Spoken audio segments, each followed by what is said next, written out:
cette journée avec une intervention sur la diététique dans la maladie rénale chronique chez Santélis. Donc, nous débutons par une brève présentation de l'équipe ici présente. Donc, pour cela, un rapide rappel historique. Donc, avant 2017, seuls certains sites bénéficiaient d'une intervention diététique, donc les sites de Monceau, Macron, Auxerre et Bourg.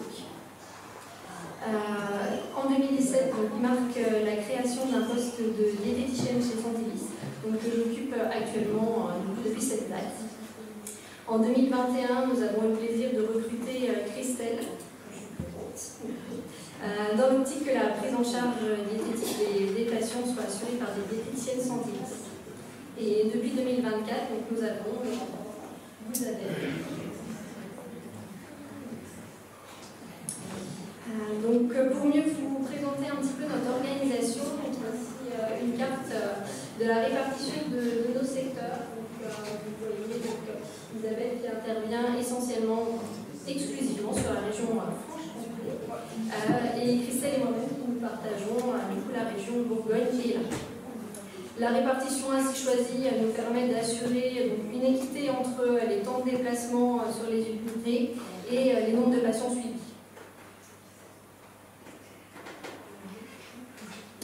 Donc la diapo suivante vous montre un petit peu l'évolution du nombre de consultations depuis quelques années.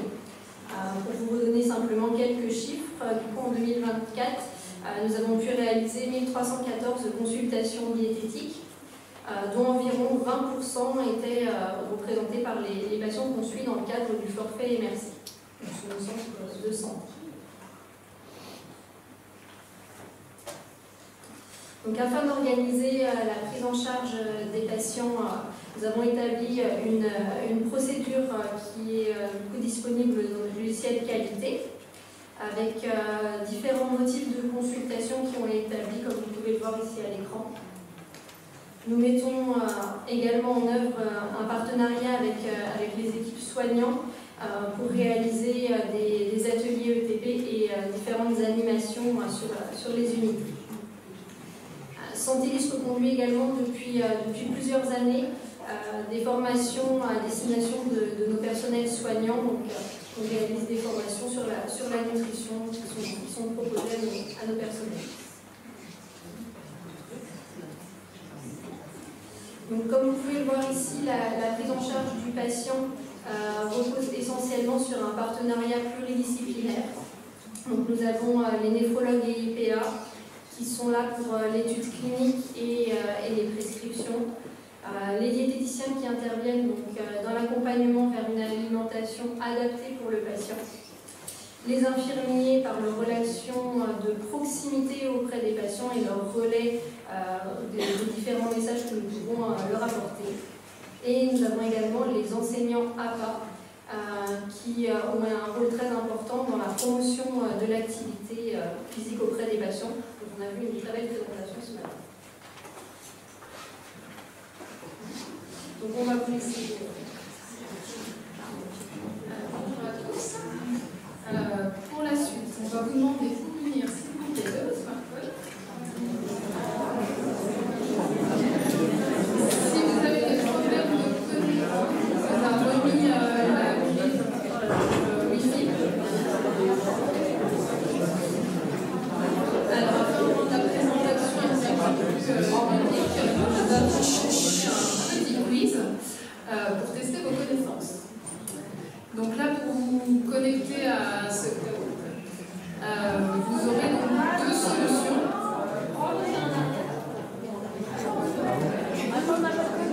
On vous laisse déjà vous connecter.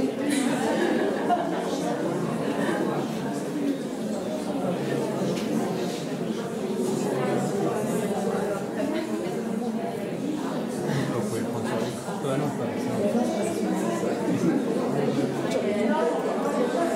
Là, je l'ai en tout petit ici. Je vais l'avoir.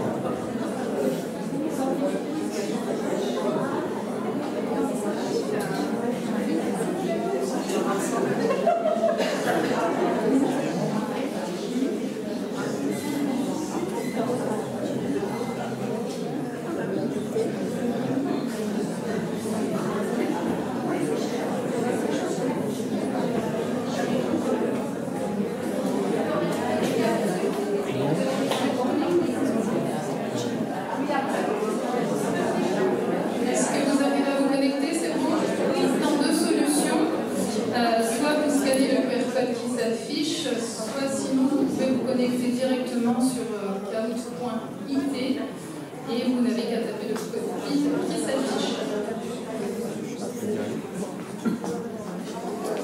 On va attendre quelques instants que tout le monde puisse se connecter, entrer sur mon nom. Voilà, je vois que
afin de suivre au mieux la restriction hydrique, il faut éviter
D'accord, on va pouvoir passer à la question suivante.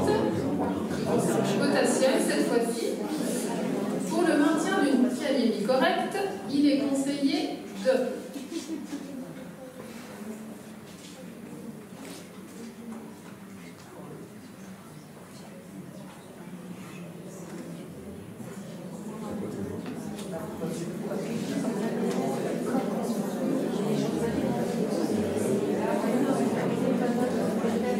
J'ai l'impression que tout le monde n'est pas d'accord avec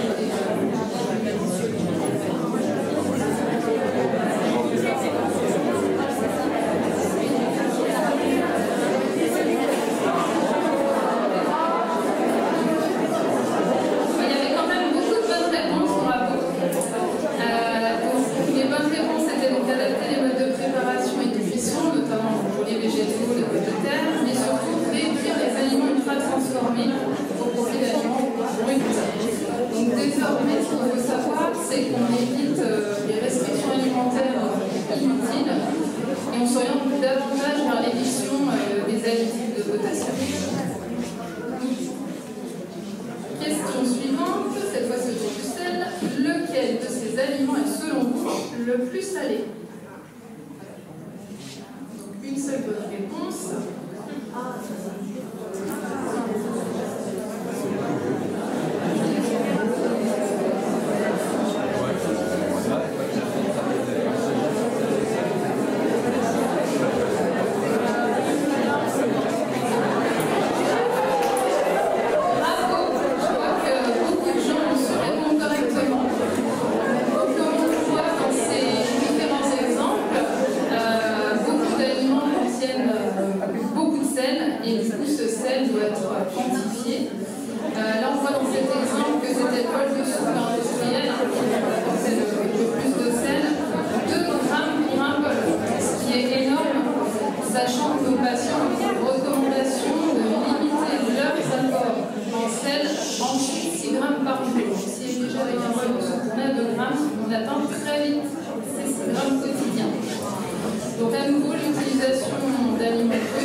Dernière question, encore un petit peu de concentration.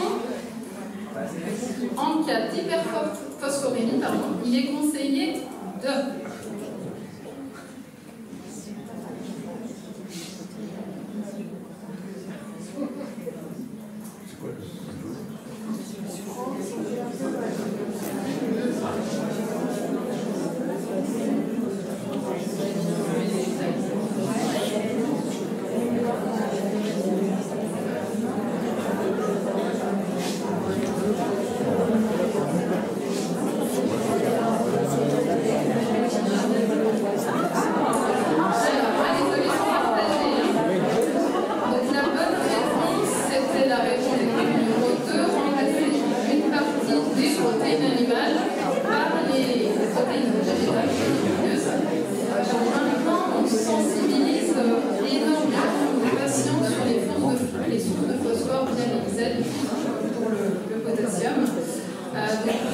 On évite du coup de stigmatiser inutilement certaines catégories d'aliments au risque de créer des carences, notamment en protéines, en calcium, ce qui peut en plus ensuite entraîner une dénutrition. Donc notre petit quiz est terminé. On va pouvoir voir les résultats et voir qui est sur le podium. Attention, suspense. Alors, en troisième position, Camille, bravo. Deuxième position, Théo. Et le premier, Alex, bravo Alex.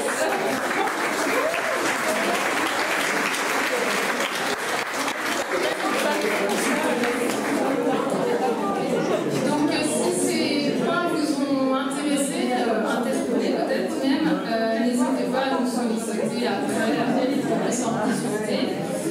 Et n'hésitez pas également à participer à la journée de formation nutrition qui est organisée chaque année par les diététiciennes au sein de CETA.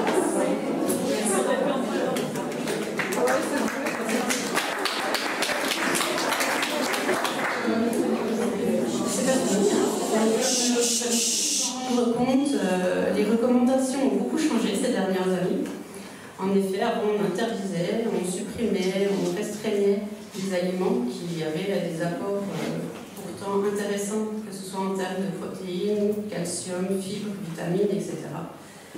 Et la collation en dialyse était uniquement un moment plaisir où les patients pouvaient justement manger et consommer ces aliments qui étaient interdits. Résultat, on avait des patients qui étaient souvent inobservants, parce que le régime était quand même très contraignant. Ils étaient également souvent carencés, déprimés ou dénutris. Donc nos recommandations étaient contre-productives. Aujourd'hui, en se basant sur les sources cliniques et les recommandations de la D2N, on a décidé de traiter au cas par cas et on change de vocabulaire, notamment en parlant en litres et non en kilos quand il s'agit des prises de poids interdialytiques. On élargit et on cherche la cause du problème plutôt que de tout supprimer. On fait le choix d'éduquer nos patients et de les sensibiliser, comme on a déjà parlé, aux aliments ultra transformés qui sont des sources d'additifs bien plus importantes qui apportent du phosphore et du potassium et des fois du sel, beaucoup plus que tout ce qui est aliment brut. Et du coup, on équilibre l'alimentation. Donc on s'assure d'un apport en protéines suffisant, donc en alternant les protéines animales et végétales, et en incluant dans la collation en dialyse, pour que ça devienne en fait quelque chose de thérapeutique. On s'assure également d'un apport suffisant en végétaux et donc en fibres, qui sont des alliés importants dans tout ce qui va être constipation, hyperkaliémie et acidose métabolique.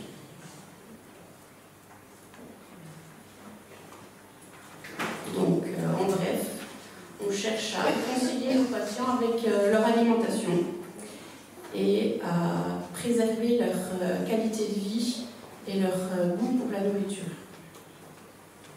Donc, on leur donne également des objectifs réalisables pour éviter les inobservances. Et on replace notre collation en dialyse avec un vrai moment de soin en leur donnant son intérêt. Et l'activité physique, bien sûr, parce que l'activité physique, comme on l'a vu ce matin, elle est aussi très importante et indissociable d'une bonne alimentation. Donc, pour terminer notre présentation, je voulais juste vous montrer quelques photos de nos ateliers qu'on a déjà fait dans les différentes unités de dialyse et le petit quiz qu'on avait proposé pour les Olympiades l'année dernière. Voilà. Merci de votre attention.